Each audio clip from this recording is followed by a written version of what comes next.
ജിൻഡോ നല്ല രീതിയിൽ PR ആയിട്ടുണ്ടെന്ന് അതിൽ സംശയമില്ലാത്ത കാര്യമാണ്. ആ കണ്ടന്റ് ജാസ്മിൻ്റെ കയ്യിൽ നിന്ന് പോയി. പക്ഷേ ജാസ്മിനോട് കാണിച്ചവർ അനീതിയാണ്. കാരണം ജിൻഡോ ഒരു ടോപ്പ് 6-7 ലിസ്റ്റിലൊക്കെ വരത്തുള്ളൂ. ബ്രോ, ജിൻഡോ കപ്പടിച്ചതിനെ കുറിച്ചിട്ടുള്ള അഭിപ്രായം ചോദിക്കുകയാണെങ്കിൽ മത്സരങ്ങൾ ഇപ്പം നടക്കുമ്പോഴത്തേക്ക് നമുക്കതിനകത്ത് ഒരു കഴിവുള്ള ഒരാൾക്ക് കപ്പ് കിട്ടണം എന്നുള്ള ഇപ്പോൾ ഒരാൾ പോലും അതിനെ പ്രൊമോട്ട് ചെയ്യുന്നല്ലോ. ഈ പറഞ്ഞ ബാക്കി 23 കണ്ടസ്റ്റൻസും ഒരു സ്റ്റോറിയോ ഒരു കൺഗ്രാജുലേഷനോ ജിൻഡോയ്ക്കെതിരെ പറയുന്നുള്ളൂ. ജിൻഡോയുടെ രീതിയിൽ കളിച്ചു, ബാക്കിയുള്ളവർ ആക്സെപ്റ്റ് ചെയ്യുന്നില്ല എന്നുള്ളതാണ് സത്യം. ഞാൻ പേഴ്സണലി പറഞ്ഞായിരുന്നു, എൻ്റെ ചാനലിൽ പറഞ്ഞായിരുന്നു, അത് PR വർക്ക് ഉറപ്പായിട്ടുണ്ട്. ഒട്ടുമിക്ക കണ്ടസ്റ്റൻസും ഉണ്ട്. ജിൻഡോ നല്ല രീതിയിൽ PR ആയിട്ടുണ്ടെന്ന് അതിൽ സംശയമില്ലാത്ത കാര്യമാണ്.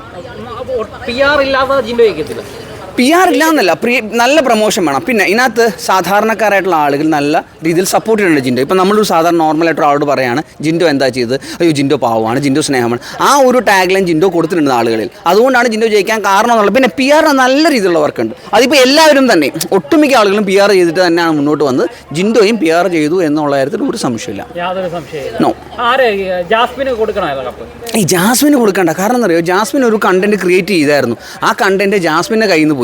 അതാണ് സംഭവിച്ചത്. കാരണം ജാസ്മിൻ ഒരു സംഭവം ഒരു രീതിയിൽ കൊണ്ടുപോയായിരുന്നു, ഒരു ലവ് കോംബോ. പക്ഷേ ജാസ്മിൻ്റെ കയ്യിൽ നിന്നും പോയി, ഗബ്രിയുടെ കയ്യിൽ നിന്നും പോയി. ഇനിയിപ്പോൾ അവർക്ക് അപ്പോൾ ജാസ്മിൻ തന്നെ ഒരു ഇൻ്റർവ്യൂ പറഞ്ഞില്ലേ, എനിക്ക് എന്താ പറയുക, ഞങ്ങൾക്ക് പ്രേമിക്കാതിരിക്കാൻ ഞങ്ങൾ കൺട്രോൾ ചെയ്തുകൊണ്ടിരിക്കുക. എന്തിനാ കൺട്രോൾ ചെയ്തിരിക്കുന്നത്? ധൈര്യമായിട്ട് പറയുന്നേ. 2024 നിൽക്കുന്നത്. ഇഷ്ടമാണെങ്കിൽ ഇഷ്ടമാണെന്ന് പറ, കെട്ടിച്ചുവിടാൻ പറ, അത്രേ ഉള്ളൂ. അതെന്തിനാണ് ഞങ്ങൾ മറച്ചു വെക്കേണ്ട കാര്യമില്ല. അത് ഉറപ്പായിട്ടും തുറന്നു പറയണം. എന്തിനീ വെച്ചുകൊണ്ടിരിക്കേണ്ട കാര്യം എന്താ? നമ്മൾ 2024 അല്ലാതെ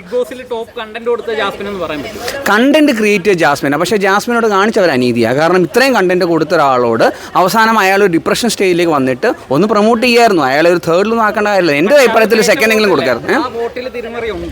പ്രേക്ഷക വോട്ടിൽ നമുക്കറിയത്തില്ലോ, അത് കറക്റ്റ് ഓഡിറ്റിംഗ് ആണോ നമുക്കറിയത്തില്ല. അത് മേ ബി ചിലപ്പോൾ ആവാതിരിക്കാം. പക്ഷെ അതിനകത്ത് നമുക്ക് ക്ലാരിറ്റി ഇല്ല, എനിക്ക് പറയാൻ പറ്റത്തില്ല. പക്ഷേ ബിഗ് ബോസിൽ ഏറ്റവും കൂടുതൽ ഫേവറിസം ചെയ്തത് ജാസ്മിൻ എന്നല്ല പറഞ്ഞു. അവർ അങ്ങനെ കാണിക്കും ഫേവറിറ്റിസം ഇൻ ദ സെൻസ് കാണിച്ചിട്ടുണ്ടാവാം. ഫേവറിറ്റിസം ഈ ജാസ്മിനോട് കാണിച്ചിട്ടുണ്ടായിരിക്കാം. പക്ഷേ ബിഗ് ബോസ് ജാസ്മിന് കപ്പ് കൊടുത്തിരുന്നെങ്കിൽ എനിക്ക് തോന്നുന്നില്ല അതൊരു നല്ല ഷോയുടെ ഒരു ലക്ഷണമായിട്ട് വരുമെന്ന് തോന്നുന്നില്ല. കാരണം അതിനകത്ത് കുറേ കളികളുണ്ട്. അപ്പം ജാസ്മിന് കൊടുത്തു കഴിഞ്ഞാൽ ഉറപ്പായിട്ടും ആ കളികൾ ശരിയാണ് എന്ന് ആളുകൾ വിധി എഴുതും.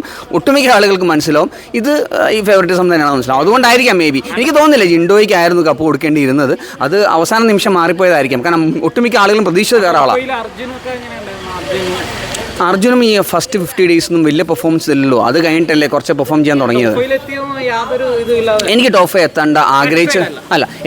എത്താൻ ആഗ്രഹിച്ച ആളുകളുടെ ലിസ്റ്റ് ഞാൻ പറയാം. 1 Sibin, 2 Rocky, 3 Sijo, 4 Jasmine and 5 may be some extend Nora അല്ലെങ്കിൽ അർജുൻ.